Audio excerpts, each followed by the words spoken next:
Hi, it's Lilian here, and this video is about a Wii game called SD Gundam Gashapon Works. It's kind of like a hidden gem for the Wii, like not many people know about this game, nobody's been talking about it.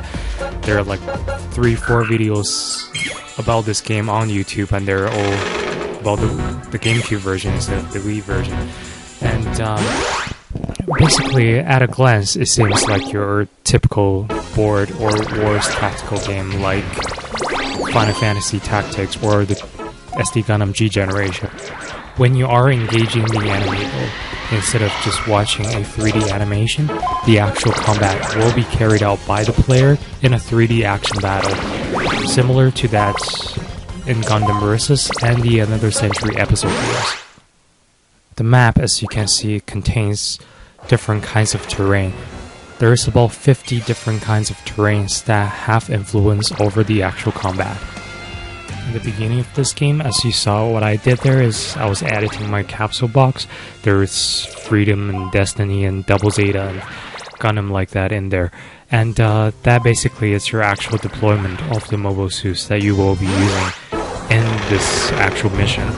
And as you might have guessed, more mobile suits will be unlocked as you play the game. Each side initially sends out 3 units into battle on the first turn. The battle is turn-based, and as each unit unlocks certain landmarks on the map, you will release more of your suits into combat. Here we have a Force Impulse and a Freedom Gundam engaging an enemy Byg Zams in a snowfield. It will give you an idea of how the battle in this game is like. I'm playing as the Force Impulse that you see, and the computer is controlling the ally Freedom.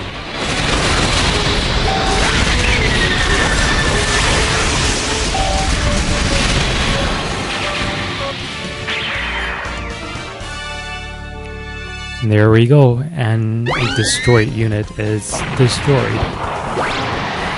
You win this game by one of 3 ways. You either destroyed all 12 of the enemy mobile suits as they're deployed, or you can occupy 70% of all the squares on this map, which you can see are represented by the different color shades. Blue square represents all the land that our side is currently occupying, and the red shade will be the enemy.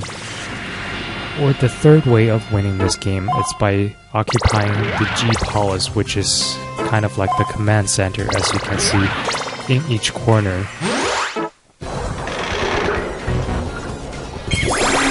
At the beginning of each turn, you can see you draw out some kind of card that will have an effect on this battle. Either it gives you more squares of occupancy, strengthens your units, recovers your HP, or does other things. And something noteworthy about the combat is that all the units adjacent to the actual combat unit will also join the combat, similar to all the Union games that you might have played, like Edra Union or Gloria Union.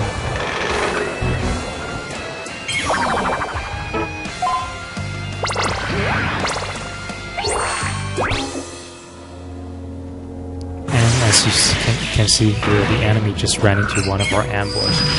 That's used to describe that the condition that gives our side the advantage in combat. You can see the enemy's work.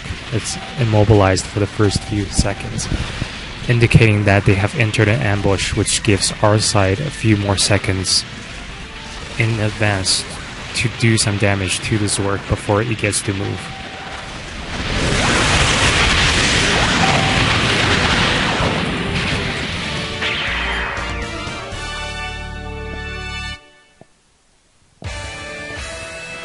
Something else that you might have noticed now is that all the enemy mobile suits type and location are invisible to us regardless of whose turn is on.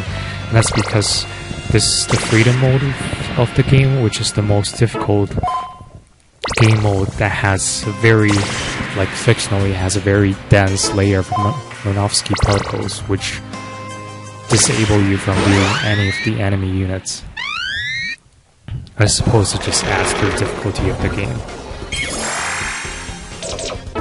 Another mechanic here is the cannon shot. Basically, it's carried by only certain mobile suits like the Calamity Gundam and the Blast Impulse gun cannon, Byg Zams, like the ones you see here.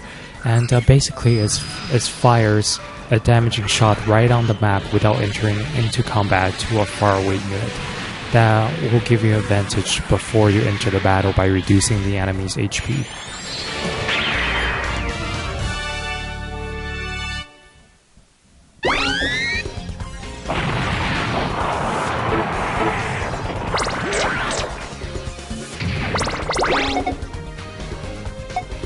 This mode is actually fairly challenging, as you might have noticed now. All the enemy suits consist of Byg Zams, and I think Kishiria has 10 Byg Zams in her set of 12 mobile suits, and basically they have the highest attack of all mobile suits and mobile armors, if you will. And they each have 720 HP compared to the average 400 for a Gundam.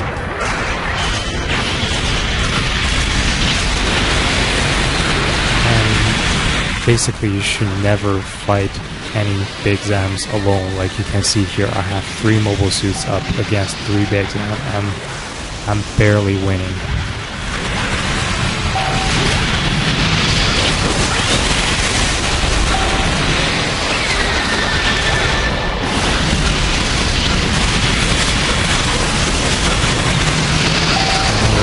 That's the new survival space.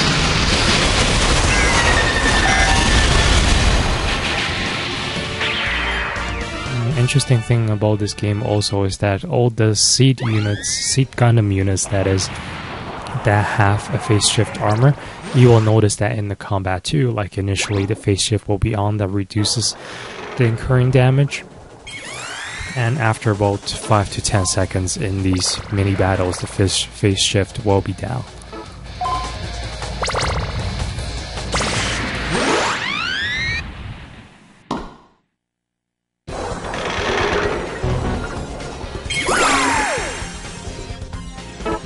As you can see here, I've encircled the enemy down to only 2 suits left, and they're right near the command center.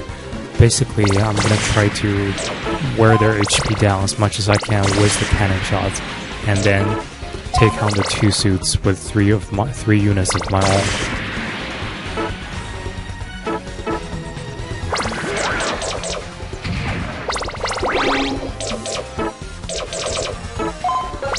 And you should almost never initiate a fight right on top of the enemy's G-Palace if you can get away with not doing that.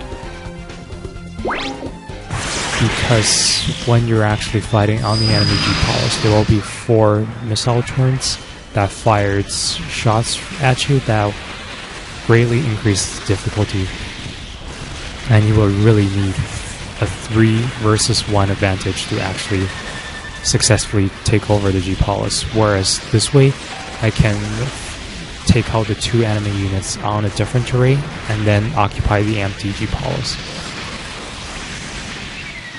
And it looks like my Destiny just got destroyed there, but it looks like Freedom and Impulse are going to be able to take down the Byg Zams with no problem.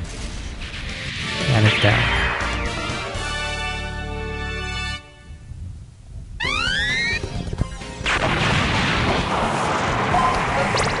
What do you know, I have no units left to occupy their G-Palace, so now the next turn, they will have 1 more unit they can send out, so I'm gonna have to take down this Byg Zam before I can occupy their G-Palace.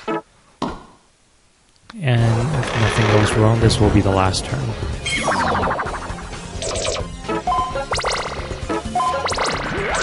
And the helmet is not in close enough range to fire at it, so I'll just move forward.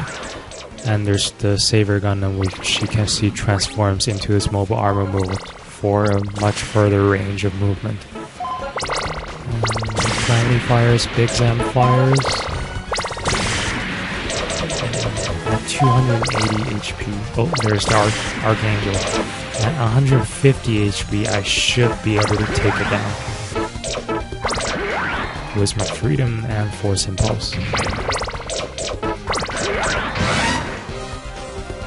And you'll see what I'm talking about when we directly attack their G-Polis.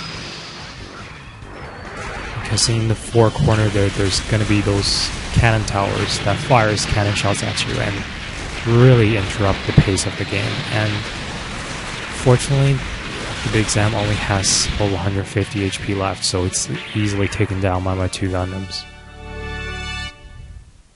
And as the Byg Zam is destroyed and we occupied their G-Polis, we win. And you can see their hello bloom just bursts, and for winning you get some experience points, which goes towards increasing the capacity of your capsule box so you can put in stronger units. And you also get 1 random capsule. Here's the EZA Gundam. Thanks for watching.